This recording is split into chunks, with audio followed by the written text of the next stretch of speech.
sixième cours sur les 9 dons du Saint-Esprit. Nous avons vu les 3 dons de révélation. Nous en avons terminé avec ces 3 dons. Je vous rappelle que révéler, c'est une action de dévoiler de la part de Dieu. On avait vu la parole de connaissance, qui est une révélation sur quoi? Sur le passé et ou le présent, sur une situation particulière. Ensuite, nous avons vu la parole de sagesse. La parole de sagesse, ça nous révèle quoi? L'avenir, ça prédit, c'est-à-dire ça dit à l'avance ce que le Seigneur veut faire. Ce sont les plans, les buts de Dieu pour une personne, pour un groupe de personnes, pour une église, pour une œuvre, etc. C'est pas en train de raconter des histoires sur il va se passer ça dans le monde et puis finalement, Dieu nous révèle ça histoire de nous dire voilà, moi je suis un Dieu de révélation. Non, non. L'objectif des dons spirituels, c'est de bénir la race humaine et c'est que les gens, bien sûr, soient interpellés pour venir à la repentance et venir à Christ et rentrer dans le royaume ou accomplir leur destinée et d'abord connaître leur destinée, bien évidemment. Alors, nous avons vu aussi en dernier lieu le don de discernement des esprits et je vous ai montré que c'est de voir et d'entendre dans le monde spirituel. Ce n'est pas un don de discernement des fautes des autres ou un discernement des démons comme beaucoup le pensent souvent malheureusement, c'est simplement voir l'origine et Dieu nous communique des messages aussi au travers de cela. Parfois il y a une situation où Dieu nous révèle les choses, un ange nous apparaît, Jésus nous apparaît, parfois des gens sont ravis en esprit, c'est-à-dire qu'ils vont au ciel directement, Dieu leur montre un certain nombre de choses et leur esprit et leur âme redescendent sur la terre, c'est un miracle pur de Dieu. Et puis, il y a d'autres fois, le Seigneur nous montre une origine satanique par rapport à quelque chose. On voit cela, on voit un mauvais esprit, ou on entend des mauvais esprits, ou un mauvais esprit. À ce moment-là, ça nous permet de les chasser et de révéler la gloire de Dieu. Alors maintenant, nous allons voir la leçon numéro 3, ce sont les 3 dons de puissance. Les 3 dons de puissance. Les 3 dons de puissance, et on va relire le texte de 1 Corinthiens chapitre 12. Les 3 dons de puissance. On va relire 1 Corinthiens chapitre 12. Au verset 7, il est dit « Or à chacun la manifestation de l'Esprit, donc du Saint-Esprit, est donnée pour l'utilité commune. En effet, à l'un est donné une parole de sagesse par l'Esprit, ça on le sait, on a compris. À un autre une parole de connaissance selon le même Esprit, maintenant vous savez ce que c'est. À un autre la foi. À un autre la foi. » Alors il y a beaucoup de questions par rapport à ce don, parce que évidemment vous avez eu les cours sur la foi, et nous savons que la foi vient de quoi? Vient de la parole de Dieu. Ok. D'accord. Là, on va voir qu'il y a différents types de foi, on verra ça ensemble. Mais d'abord, on va donner une définition sur le don de la foi, ou plus précisément, le don de foi spécial. Le don de foi spécial. C'est la foi qui est spéciale, d'accord? Vous rajoutez un joli « e » à spécial pour dire que c'est la foi qui est spéciale. C'est un don de foi spécial. Alors, rappelez-vous que les dons du Saint-Esprit nous sont donnés comment et pourquoi? Les dons du Saint-Esprit nous sont donnés d'une façon ponctuelle en vue de réaliser quelque chose. D'accord? Donc là, on va voir que ça va être une transmission de foi. Donc on va donner la définition. Notez que ceux qui exercent le don de la foi, ont une telle foi dans une situation particulière. Ceux qui exercent le don de la foi, donc le don de foi spécial, si vous préférez, ont une telle foi dans une situation particulière que Dieu honore leur parole, écoutez bien ça, que Dieu honore leur parole comme si c'était lui-même qui parlait. Que Dieu honore leur parole comme si c'était Dieu lui-même qui parlait, comme si Dieu lui-même parlait. Imaginez-vous. C'est ça qui est étonnant dans les dons du Saint-Esprit. Vous verrez que si vous exercez les dons du Saint-Esprit, vous avez l'impression que Dieu, ponctuellement, vous donne d'être à sa place. C'est très étonnant, les dons du Saint-Esprit. C'est pour ça que Dieu ne peut pas confier ses dons comme ça à n'importe qui, surtout les dons de puissance. C'est comme si vous étiez là, et vous êtes à la place de Dieu sur la terre, et vous faites une chose, vous dites une chose, vous parlez telle chose, vous dites voilà ce que je vois, voilà ce qui est, voilà la situation. C'est comme si Dieu vous donnait, entre guillemets, un petit morceau de sa gloire pour une petite période de temps, mais vous n'avez pas le droit de toucher à sa gloire. Vous n'avez pas le droit de vous glorifier. Vous agissez, vous dites, vous faites tout, vous révélez comme si Dieu était là. C'était Dieu en personne que la personne avait devant eux. Que les personnes avaient devant eux. Vous voyez, c'est pour ça que les gens sont tellement choqués avec les dons du Saint-Esprit. Le Seigneur me révèle que tu es... Ah bon? Oui, c'est comme si Dieu était là, il parlait directement. Le don spécial de foi, on va voir. Quelqu'un qui parle une parole et paf, ça s'accomplit comme ça. Les gens sont waouh! Ce qu'il a dit, exactement, ça s'est passé comme ça, et de cette façon-là. Donc, vraiment, les dons du Saint-Esprit, c'est vraiment quelque chose de spécial. Très, très particulier. Moi, j'aime beaucoup les dons du Saint-Esprit, mais je sais aussi que c'est un domaine où il faut être extrêmement obéissant et extrêmement humble. Ah, ah. Ça, je vous le dis. Quand quelqu'un commence à s'enorgueillir, quand il commence à recevoir des dons, c'est terminé. Dieu commence à moins l'utiliser. Et s'il continue, Dieu ne l'utilise plus. Et la personne dit « Ah !» Et parfois, il y a des personnes qui réagissent très mal à ça. Très, très mal à ça. Donc, rappelez-vous, là, c'est un don. Don de foi spécial. Donc, d'un seul coup, Dieu va vous donner sa foi. Waouh! Dieu va vous donner sa foi. Elle descend du ciel. Vous avez une goutte de la foi de Dieu. Et vous êtes capable de croire des choses les plus incroyables. Les choses les plus incroyables, comme on va voir ça. Comme on va le voir ensemble. C'est vraiment étonnant. Parce qu'on a découvert la foi dans la parole. D'accord ? On sait, la foi vient de la parole. Je médite la parole, je crois la parole, et puis je déclare la parole. D'accord ? Cette foi-là vous amènera dans un certain niveau. Il y a des situations où votre foi dans la parole n'amènera pas le changement dans la situation. Ça arrive. Parce que c'est des situations qui sont tellement, je dirais, élevées, entre guillemets, qu'il vous faut quelque chose en plus. Il vous faut le turbo de Dieu. Voilà, on revient au même principe. Toi, tu crois, tu fais tout ce que tu peux, mais tu as besoin de plus. Je ne sais pas si certains d'entre vous, vous avez déjà prié pour des morts pour qu'ils ressuscitent. Il y a quelqu'un qui a déjà essayé de faire ça ici. Ah. Vous voyez, quand par exemple quelqu'un est mort, on verra que pour qu'il y ait une résurrection, tu ne peux pas faire ça avec une foi simple dans la parole de Dieu, c'est pas possible. C'est pas possible. Il faut absolument des dons du Saint-Esprit. On va étudier ça. Il y a des situations, franchement, la foi dans la parole seulement, tu n'as pas une promesse pour t'accrocher dessus.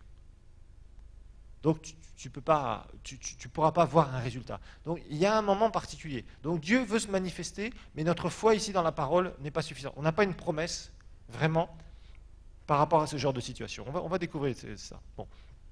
D'abord, on va faire un petit rappel. Nous allons voir qu'il y a 3 types de foi bibliques. 3 types de foi bibliques. Je vous rappelle qu'il y a 2 types de foi en général, la foi naturelle et la foi biblique. Mais dans la foi biblique, il y a 3 types de foi. 3 types de foi bibliques.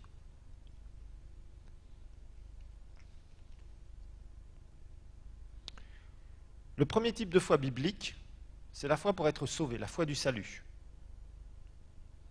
La foi du salut.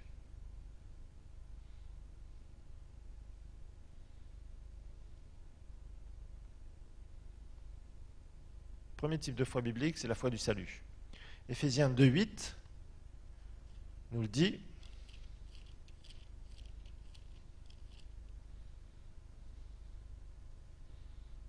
Éphésiens 2,8, c'est par la grâce en effet que vous êtes sauvés par le moyen de la foi. Là, c'est la foi du salut. C'est par la grâce que vous êtes sauvés par le moyen de la foi. La foi du salut. J'entends la parole de Dieu, ok, la parole du salut. Je crois, je me repens de mes péchés, je crois dans la bonne nouvelle et je reçois le salut. Ça, c'est un type de foi biblique. Deuxième type de foi biblique, c'est la foi dans les promesses de Dieu, ce qui nous appartient en Christ. Ce qui nous appartient en Christ.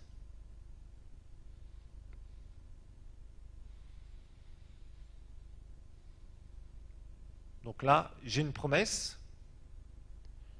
Dieu me dit, par ces meurtrissures, les meurtrissures de Jésus, j'ai été guéri, je m'attache à cette promesse et je vois mon résultat parce que je crois et je confesse ma foi.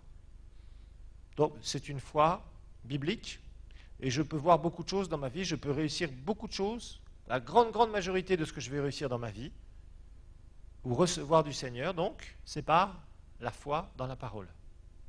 La foi contre la pauvreté et la foi dans la prospérité, foi contre telle ou telle chose, et etc., contre l'adversité en général, etc. Et tu émerges, tu laisses la bénédiction de Dieu couler parce que tu as la foi, tu obéis à la parole, tu pratiques la parole, tout ça, et tu le vis dans l'atmosphère de foi, et ça t'amène à un standard de vie, au-dessus des inconvertis. On verra la différence entre celui qui me sert et celui qui ne me sert pas. Voilà. Ça, c'est tout à fait la foi biblique, C'est le deuxième type de foi. C'est par exemple, je reçois le baptême du Saint-Esprit par la foi, je reçois la guérison par la foi, etc., etc. Je reçois toutes sortes de choses par la foi. Je prie la prière de la foi, je confesse contre vents et marées, contre tout ce qui essaie de s'opposer aux promesses de Dieu dans ma vie. C'est mes circonstances, je parle à ma montagne, etc., et je vois des résultats. Et ça, c'est bon, c'est excellent, et c'est le deuxième type de foi dans lequel nous devons marcher. Maintenant, il existe aussi un autre type de foi, qui est le don de foi spécial. Et ça, c'est un don spirituel.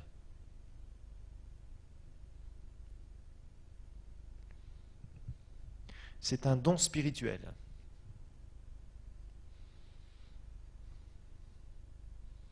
Alors on va compléter un peu la définition. Maintenant qu'on a débroussaillé un peu le terrain, on va compléter un peu la définition du don de la foi. En fait, le don de la foi reçoit un miracle. Rappelez-vous que la foi reçoit. Le don de la foi reçoit un miracle. Il n'opère pas un miracle. Il reçoit seulement un miracle. Il n'opère pas un miracle.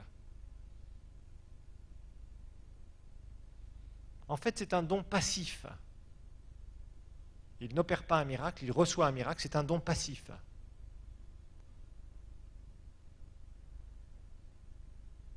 C'est un don passif.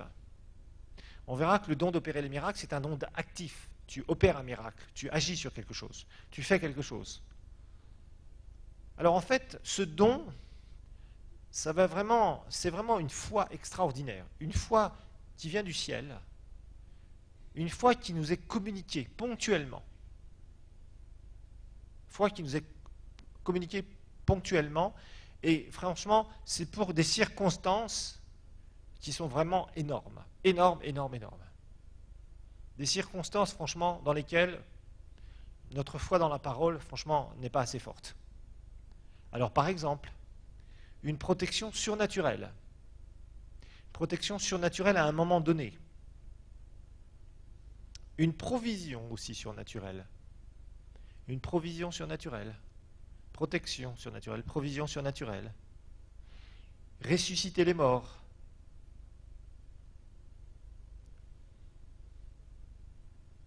Ressusciter les morts. Impartir à quelqu'un une bénédiction surnaturelle aussi, on va le voir. Impartir à quelqu'un une bénédiction surnaturelle. On va voir un exemple dans l'Écriture. Communiquer, impartir, c'est communiquer à quelqu'un une bénédiction surnaturelle. En fait, quand le don de la foi est en opération, quand le don de la foi, donc foi spéciale, est en opération, tout ce qui est parlé ou désiré, imaginez-vous, tout ce qui est parlé ou désiré par un individu, quand il a ce don, ça arrive. Tout ce qui est parlé ou désiré par un individu, quand cette personne manifeste ce don, cela se produit. Ça se produit tel quel. Il parle et c'est fini. Ça se passe. Un jour, il y avait ce prédicateur Smith Wigglesworth, c'est un Anglais qui a vécu vraiment des choses extraordinaires dans l'esprit. Cet homme, il est dit que dans son ministère, il y avait plus de 18 résurrections documentées, des gens qu'il a ressuscités d'entre les morts. C'était un homme avec une foi exceptionnelle. Et Dieu l'a beaucoup utilisé dans la foi, don de foi spéciale. Et un jour, il a vu un ami pasteur qu'il connaissait, qui est venu le voir, et cet homme il n'avait plus de pieds. Il n'avait plus de pieds. Et ses pieds avaient été coupés. Je crois qu'il avait une maladie ou je ne sais trop quoi. Et il lui a dit, va acheter des chaussures. Demain à 9h, va acheter des chaussures. Dieu va faire un miracle pour toi. Le pasteur est parti. Il est rentré dans le magasin à chaussures. Et évidemment, le vendeur lui a dit, vous voulez quelle taille ?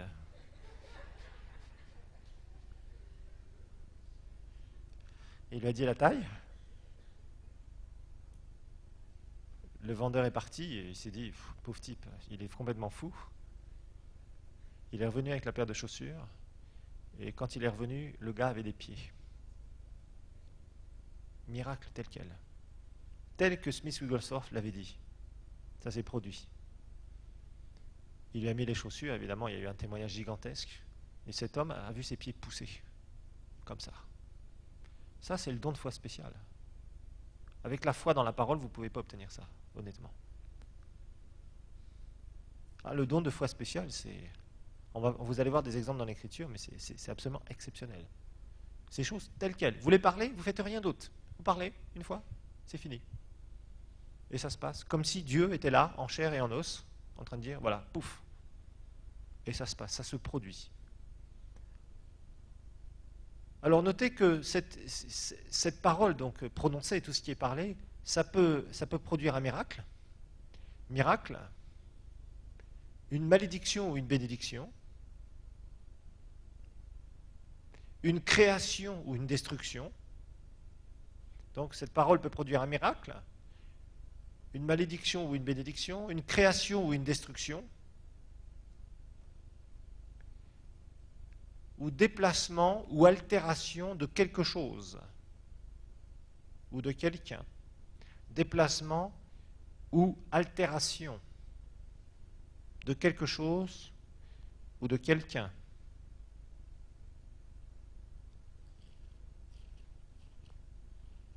Altération, déplacement ou altération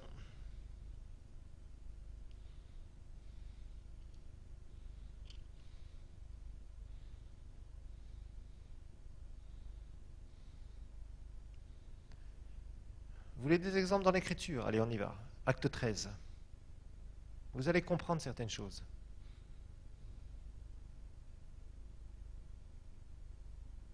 Acte 13. Je vais vous donner plein d'exemples dans l'Écriture. C'est un don terrible, extraordinaire. La personne qui prononce la parole, elle dit quelque chose et immédiatement, ça va se produire tel quel, soit tout de suite ou soit dans les heures qui viennent. Tel quel. La personne ne fait pas d'effort, ne va pas reconfesser. Non, non, non, c'est juste parler, paf. Et d'un seul coup, la chose va se produire. Tel quel. Et il y a pas mal d'exemples dans la parole de Dieu. Acte 13. Vous avez lu ces passages, vous allez voir maintenant. C'est très intéressant. Ce que j'aime sur le cours, avec ce cours sur les dons du Saint-Esprit, c'est qu'après, quand vous allez relire l'Écriture, vous allez comprendre plein de choses. On va dire, ah mais oui, évidemment, ça s'est passé. Parce que des fois, on lit des passages, puis on se dit, ah c'est bien, j'aimerais bien vivre ça. Seigneur, donne-moi ça, donne-moi ceci, donne-moi ça. Et on ne réalise pas que souvent, c'est la manifestation de dons du Saint-Esprit. Jésus a manifesté plein de dons du Saint-Esprit. Plein, plein, plein.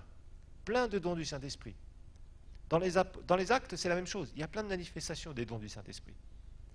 Mais évidemment, il n'y a pas marqué don du ceci, don de cela à côté. Mais ce sont des manifestations. Regardons ensemble, ça, quelque chose de très simple à laquelle je pense là tout de suite. Ensuite, verset 6, 13, 6. Après avoir traversé, c'est le premier voyage missionnaire de Paul,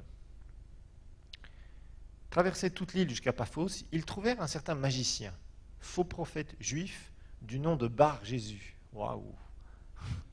Il y a vraiment des gens graves sur cette terre. 7. Qui était avec le proconsul. Donc c'était un gouverneur responsable d'une région, un proconsul, dans l'Empire romain. Sergius Paulus, homme intelligent. Celui-ci fit appeler Barnabas et Saul, donc Paul, avec le vif désir d'entendre la parole de Dieu. Mais Élymas, le magicien, le sorcier, c'est ainsi que se traduit son nom, leur résistait et cherchait à détourner de la foi le proconsul. Alors Saul ou Paul, donc Saul appelé aussi Paul, rempli du Saint-Esprit. Attention ici, rempli du Saint-Esprit. Rappelez-vous que les dons du Saint-Esprit fonctionnent avec une onction. Voilà, vous commencez à comprendre les choses. Vous voyez, d'un seul coup, ils sont là, Paul est en train d'observer ça, et d'un seul coup, l'onction de Dieu, paf, lui descend dessus, et va lui communiquer quelque chose. Fixa les regards sur lui, et lui dit, toi, qui es plein de toute ruse et de toute fraude, fils du diable, vous voyez, Paul, il n'hésitait pas, ennemi de toute justice, ne cesseras-tu pas de détourner les voies droites du Seigneur? Maintenant, voici, la main du Seigneur est sur toi. Il parle, maintenant, voici, il lui dit quelque chose. La main du Seigneur est sur toi, et tu seras aveugle. Et pour un temps, tu ne verras plus pas le soleil. Regardez bien ce qui se passe. Aussitôt, l'obscurité et les ténèbres tombèrent sur lui, et se tournant ça et là, il cherchait des gens pour le guider. Quand le proconsul vit ce qui était arrivé, il crut vivement frappé de la doctrine du Seigneur. Vous voyez? Paf, d'un seul coup. Un jour, il y avait un homme de Dieu comme ça. Et il avait un ministère de guérison très puissant. C'était dans les années 48 à 58 aux États-Unis, il y a eu un puissant mouvement du Saint-Esprit. Et cet homme de Dieu vivait des choses. Il était évangéliste, et en même temps, il y avait beaucoup de prières. Il priait pour les malades, et il y avait beaucoup, beaucoup de résultats. Et il y a des journalistes, un particulier, qui a essayé de le piéger. Il a mis des lunettes d'aveugle, vous savez, et il a fait semblant d'être aveugle. Quand il s'est approché de l'homme de Dieu a eu un don de foi spécial. Le type commence à s'approcher et voulait tromper ce serviteur de Dieu. Le serviteur de Dieu lui a dit « Tu n'es pas aveugle, tu es venu là pour me tromper, mais tu seras aveugle. » Et le mec, il est tombé aveugle.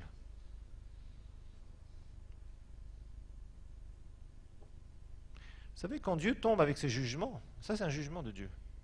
En fait, Dieu va suspendre des sens. Ce n'est pas que Dieu envoie une maladie à ce moment-là, c'est qu'il y a un ange de Dieu qui vient frapper la personne. Et à ce moment-là, les sens de la personne sont arrêtés. Et croyez-moi, ce journaliste, il n'était pas fier. Plus il y a de puissance de Dieu, plus le diable essaye de s'opposer. Et plus justement Dieu amène un certain nombre de dons en manifestation pour contrecarrer la puissance du diable. C'est pour ça que nous devons être sensibles au Saint-Esprit. Ne pas croire n'importe quoi, ne pas faire n'importe quoi, mais être sensible au Saint-Esprit. Il y a bien des passages. Par exemple, on va regarder quelque chose dans Genèse chapitre 27. Vous allez voir, vous allez comprendre certaines choses dans l'Écriture. Pour ça, je vous dis, franchement, les dons du Saint-Esprit, c'est super. C'est merveilleux.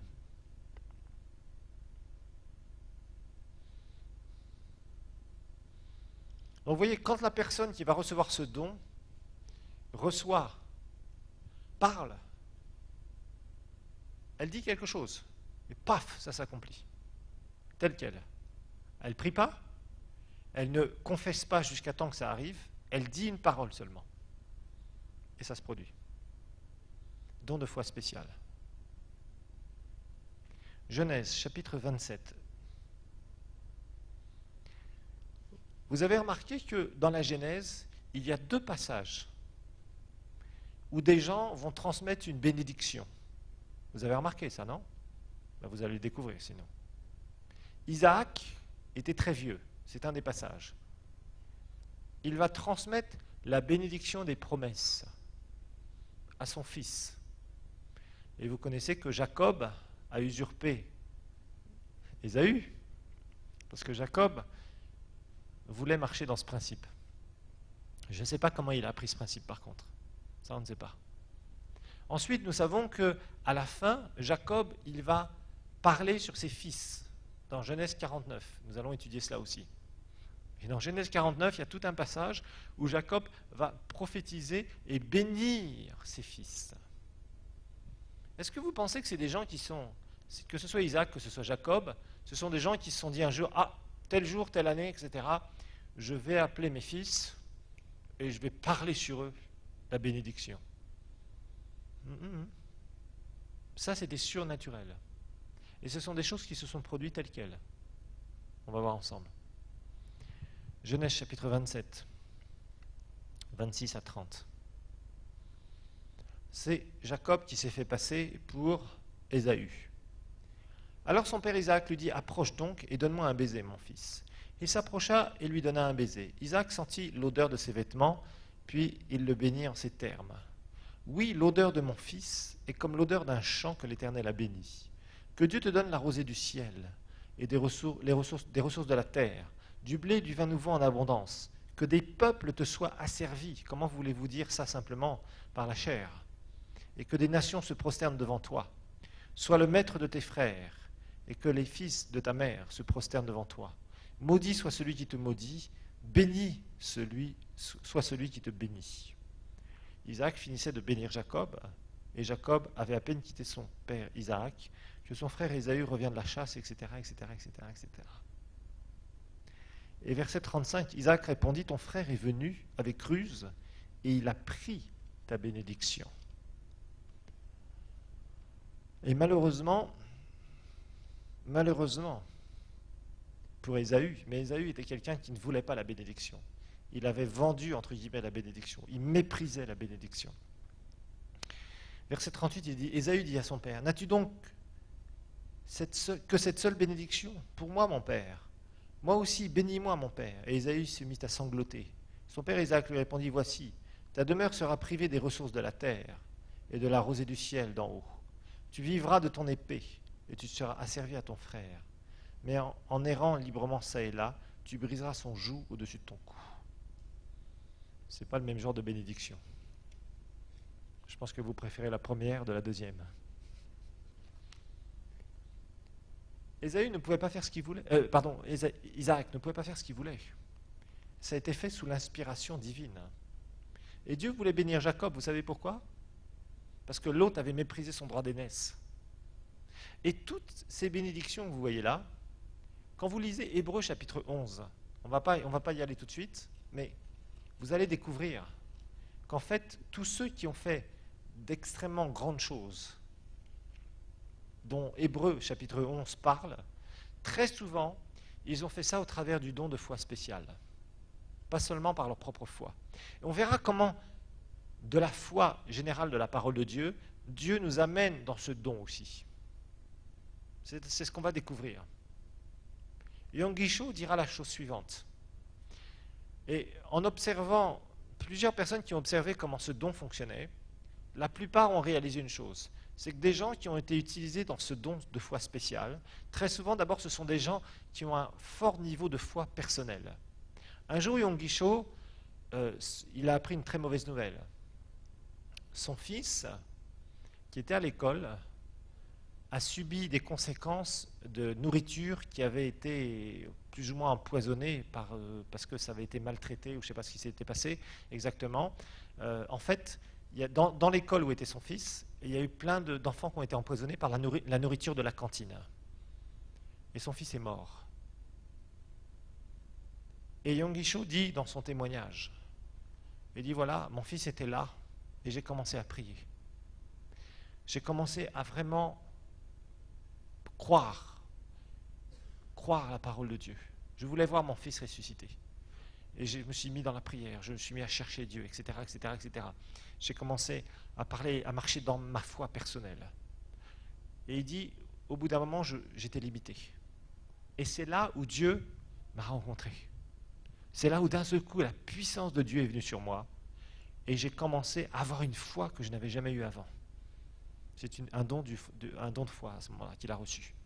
Mais très souvent, les hommes de Dieu vous diront, j'étais jusqu'au bout de ma foi personnelle, j'ai vraiment tout mis en action, et il y a un moment où d'un seul coup, le Saint-Esprit est descendu sur moi, et je savais que ça y est, c'était fini. Ça y est, c'était réglé. En plus là, j'ai eu une foi absolument extraordinaire, j'ai juste dit ça, et c'était terminé. Et c'est comme ça que le fils de Yonggi est ressuscité. Donc vous voyez, il y a des situations, franchement, vous serez limité par votre propre foi, c'est normal.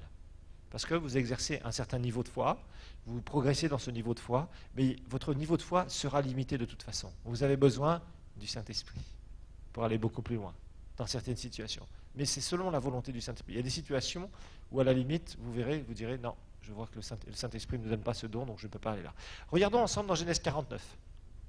Genèse 49.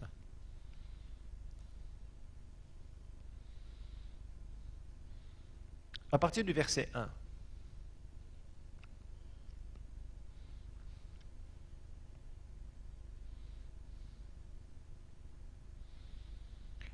Il est dit, Jacob appela ses fils et dit, assemblez-vous et je vous annoncerai ce qui vous arrivera dans les jours à venir. Les paroles que Jacob va prononcer ici vont se produire sans condition. Sans condition. Assemblez-vous, fils de Jacob, écoutez Israël, votre père. Ruben, imaginez-vous, il va donner une bénédiction prophétique, ce qu'on appelle. Il va parler ces choses et c'est ce qui va exactement s'accomplir chez ses fils.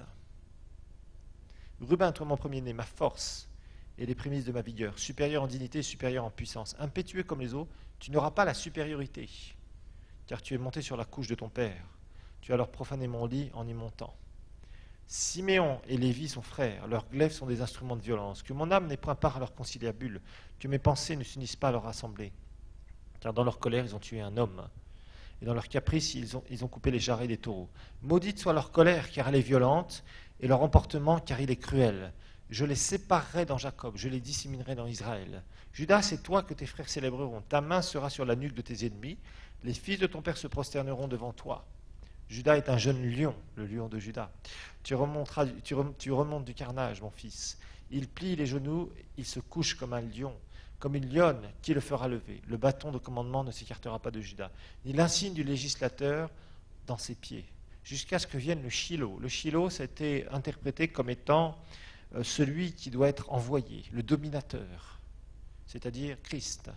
Et effectivement, Jésus est venu de la tribu de Juda. Que les peuples lui obéissent. Il s'attache à la vigne, il attache à la vigne son âne, et au meilleur cep le pied de son ânesse, etc., etc. Et en fait, il va prononcer, regardez bien verset 28, ce sont là tous ceux qui forment les 12 tribus d'Israël, et c'est là ce que dit leur Père en les bénissant, et il les bénit chacun d'une bénédiction particulière. Ça, vous ne pouvez pas le faire dans la chair. Bon, vous pouvez bénir, prononcer des paroles sur quelqu'un, ça va attirer l'atmosphère spirituelle qui va permettre à cette personne de prendre les meilleures décisions. Ça, c'est bien de le faire. Mais vous ne pouvez pas amener des paroles à se produire telles quelles. Là, elles se sont produites telles quelles. C'était une bénédiction prophétique, c'était un don de foi spécial. Maintenant, on va regarder pour la protection surnaturelle. Protection surnaturelle. On va regarder Daniel. Daniel.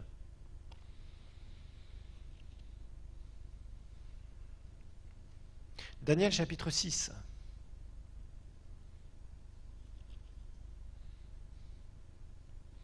Daniel va aller dans la fosse aux lions. Vous connaissez cette histoire? Il y avait des gens qui voulaient absolument le détruire. Il va être dans cette fosse aux lions.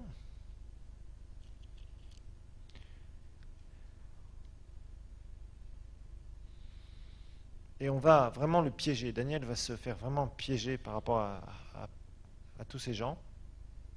Mais Dieu va faire quelque chose d'extraordinaire. Il va lui communiquer quelque chose d'extraordinaire. Donc, les gens qui étaient autour du roi, les conseillers du roi, ont bloqué le roi, lui ont fait promulguer un arrêt qu'il ne pouvait pas revenir sur ce décret. Et au verset 17, alors le roi ordonna d'amener Daniel et de le jeter dans la fosse aux lions. Le roi prit la parole et dit à Daniel, « Puisse ton Dieu que tu sers avec persévérance te sauver. » On apporta une pierre et on l'a mis sur l'ouverture de la fosse. Le roi la scella de son anneau, et l'anneau de ses grands, afin que rien ne soit changé à l'égard de Daniel. Le roi se rendit ensuite dans son palais. Il passa la nuit à jeun et ne fit pas venir de concubine auprès de lui, et le sommeil le fuyait. Le roi se leva au point du jour avec l'aurore et alla précipitamment à la fosse aux lions. En s'approchant de la fosse, il appela Daniel d'une voix triste.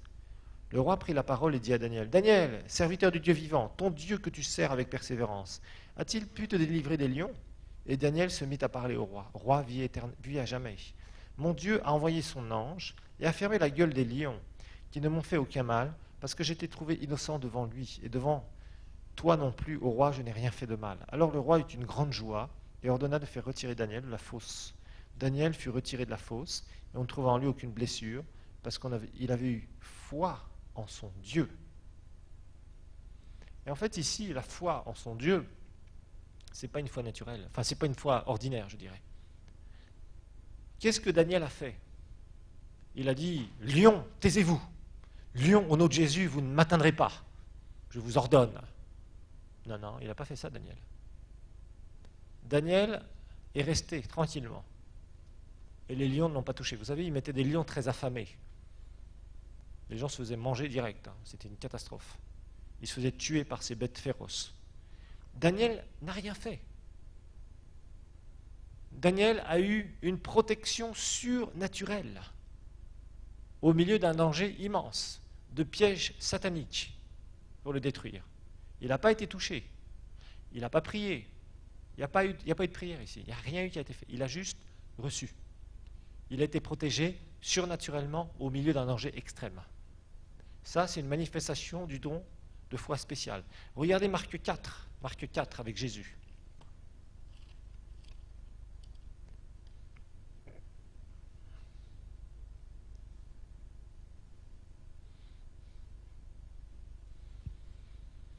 Marc 4, verset 35. Ce même jour, le soir, Jésus leur dit, passons sur l'autre rive. Après avoir renvoyé la foule, ils l'emmenèrent dans une barque où il se trouvait. Il y avait aussi d'autres barques avec lui. Il s'éleva une forte bourrasque, et les vagues se jetaient dans la barque, au point qu'elle se remplissait déjà. Et lui, il dormait à la poupe, là à l'endroit où ça secoue le plus, sur le coussin. Ils le réveillèrent et lui dirent, « Maître, tu ne t'inquiètes pas, tu ne te soucies pas que nous périssions. » Il se réveilla, menaça le vent, et dit à la mer, « Silence, et tais-toi. » Ah, vous avez essayé de faire ça pour un mariage, je suis sûr. « Au nom de Jésus, qu'il ne pleuve pas. » Et vous vous êtes caché, vous avez eu une douche gratuite. On a tous essayé de faire la même chose, hein, vous avez remarqué. Hein. Ça ne marche pas. Pourquoi ça ne marche pas? Parce que ce n'est pas une foi dans la parole de Dieu qui peut te permettre de faire ça. On fait ça souvent selon la chair, et ça ne se produit pas. Non, il faut un don de foi spécial.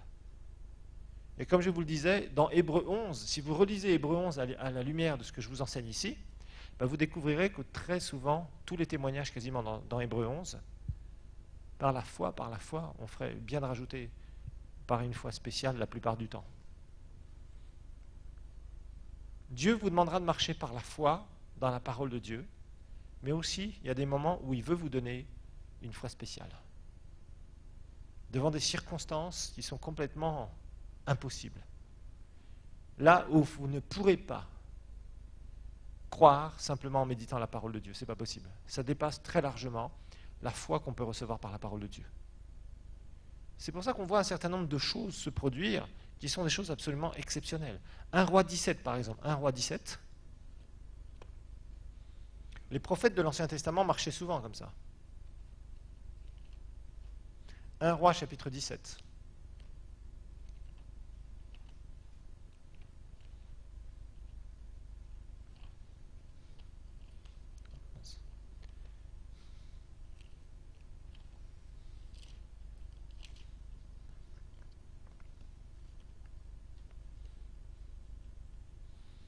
Verset 1. Élie fonctionnait comme ça. Élie le Tishbite, l'un des habitants de Galaad, dit à Akab, roi Akab, « L'Éternel est vivant, le Dieu d'Israël devant qui je me tiens.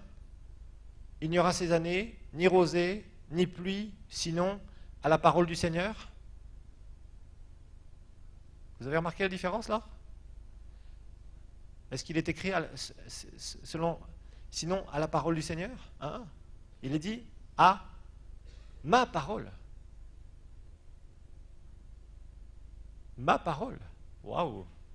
Il est orgueilleux, il lit le Tishbite là. Vous voyez, des fois on lit l'écriture, on ne fait pas attention. Il dit, selon ma parole, c'est moi qui vais dire pluie ou sécheresse. Bien sûr, il avait des instructions du Seigneur, mais imaginez-vous dire ça, osez dire ça. Si quelqu'un vous dit ça, vous dites calme-toi, là, tu es en train de t'enorgueillir. La plupart du temps, ce sera le cas. Mais par contre, si vous tombez sur vraiment un homme de Dieu qui agit en étant avec un don de foi spécial, là, croyez-moi, vous allez avoir peur. Oui, vous allez avoir peur. Sinon, à ma parole. L'Éternel lui dit, la parole de l'Éternel lui fait adresser en ces mots, par ici, dirige-toi vers l'est, et cache-toi près du torrent de Kérit, qui est en face du Jourdain. Tu boiras de l'eau du torrent, que j'ai ordonné j'ai ordonné aux corbeaux de te nourrir. Oh, que je n'aime pas les corbeaux. Ah, ils font trop de bruit. Il partit et agit selon la parole de l'Éternel, et alla s'établir près du torrent de Kérit, qui est en face du Jourdain. Les corbeaux lui apportaient du pain et de la viande le matin, vous imaginez, et du pain et de la viande le soir, et il buvait de l'eau du torrent. Voilà, ça a duré, comme ça, et comme ça, et comme ça. Des jours et des jours et des jours. Ça, il y va. Et qu'est-ce que Élie fait? Tous les jours, il dit, Seigneur, j'ai faim. Non. Il y va, il obéit, et il est dans une foi spéciale. Surnaturellement, il y a une provision ici. Bon, par exemple, Luc 7. Il y a plein d'endroits comme ça, où il y a des manifestations de ce don. Une personne parle, et c'est fini, ça se passe. Ça se produit tel que la personne a dit. la même chose. Juste une fois. La personne parle une fois. La personne ne prie pas. La personne ne confesse pas la parole jusqu'à temps de voir, on dit une circonstance, au nom de Jésus, je ne te crois pas, je proclame la parole de Dieu, etc. Ça, c'est la foi dans la parole, on est d'accord.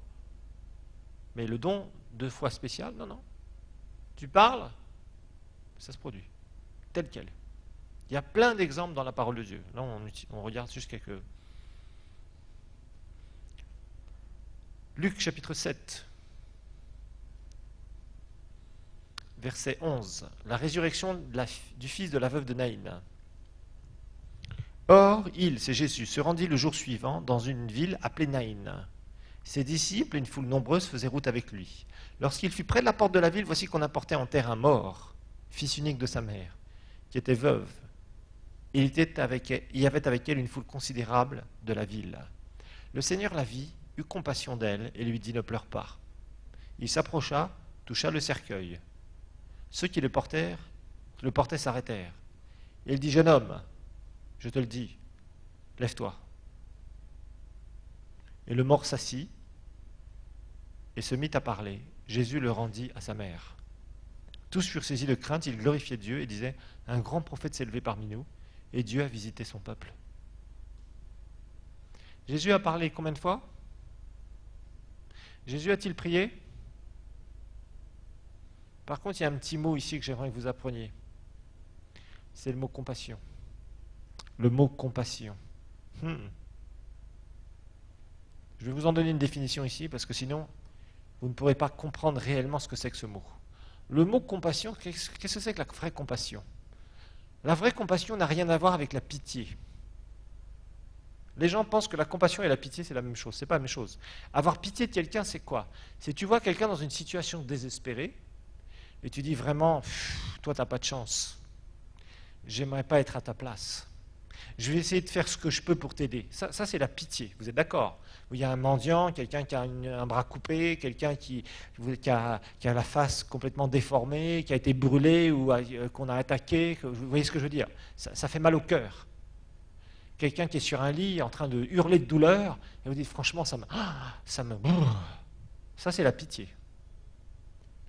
La pitié, c'est finalement ressentir les choses comme les hommes ressentent. Mais la pitié n'amène aucune solution. La compassion, c'est quoi? La compassion, c'est quelque chose qui est divin. C'est quelque chose qui est divin, la compassion. La compassion, c'est le cœur de Dieu. C'est en fait ressentir comment Dieu ressent les situations. Voir comment Dieu voit les situations.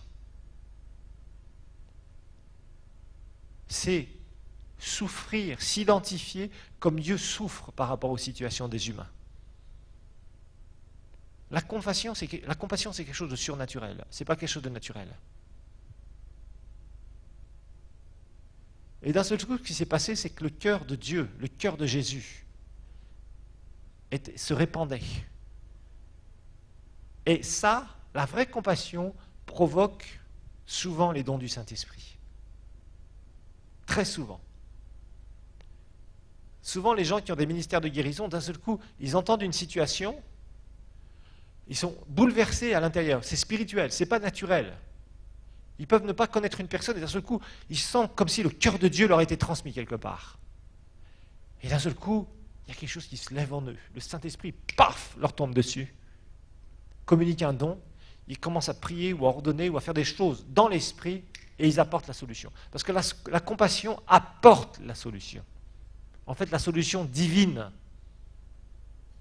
La solution divine. Par exemple, dans l'intercession, il y a de la compassion. Vous vous rappelez de la prière d'intercession? Et vous vous rappelez que la prière d'intercession est initiée par qui? Par Dieu. Tu es là, tu commences à prier pour les âmes perdues, et d'un seul coup, il y a quelque chose qui tombe sur toi. Et tu sens que c'est comme si tu ressentais la misère, le péché, la perdition du pécheur. Et tu te mets à prier pour le pécheur comme jamais tu as prié, quoi. Ça, c'est parce que tu as un morceau du cœur de Dieu d'un seul coup qui t'est transmis. C'est la compassion. Et ça t'amène dans une prière très particulière qui est l'intercession. C'est souvent la même chose à propos des dons du Saint-Esprit. Surtout par rapport à la guérison, par rapport aux situations désespérées. Vous voyez, parfois on nous dit, tu sais, il y a un tel qui est très malade, prie pour lui. Hein. Bon, tu vas prier, mais hein, on ne sent pas la situation, quoi. Ça nous arrive souvent, ça.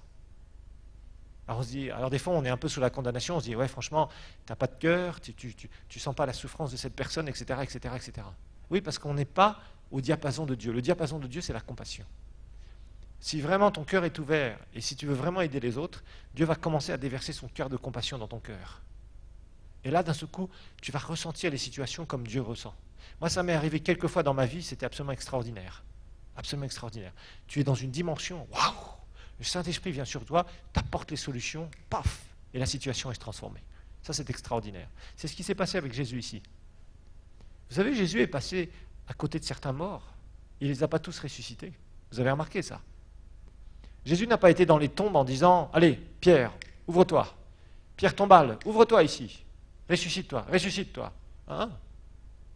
Mais il y a eu des moments particuliers. Quand vous étudiez bien le ministère de Jésus, c'est très très intéressant. Commencez à réétudier le ministère de Jésus, ça vaut le coup. Vous allez voir, à la lumière des dons du Saint-Esprit, à la lumière de ce cours-là, vous allez comprendre énormément de choses sur la façon dont Jésus exerçait son ministère. Là, la compassion tombe sur Jésus. Et d'un seul coup, il a ce don de foi spécial. Comme il va avoir ce don de foi spécial, qu'est-ce qui va se passer?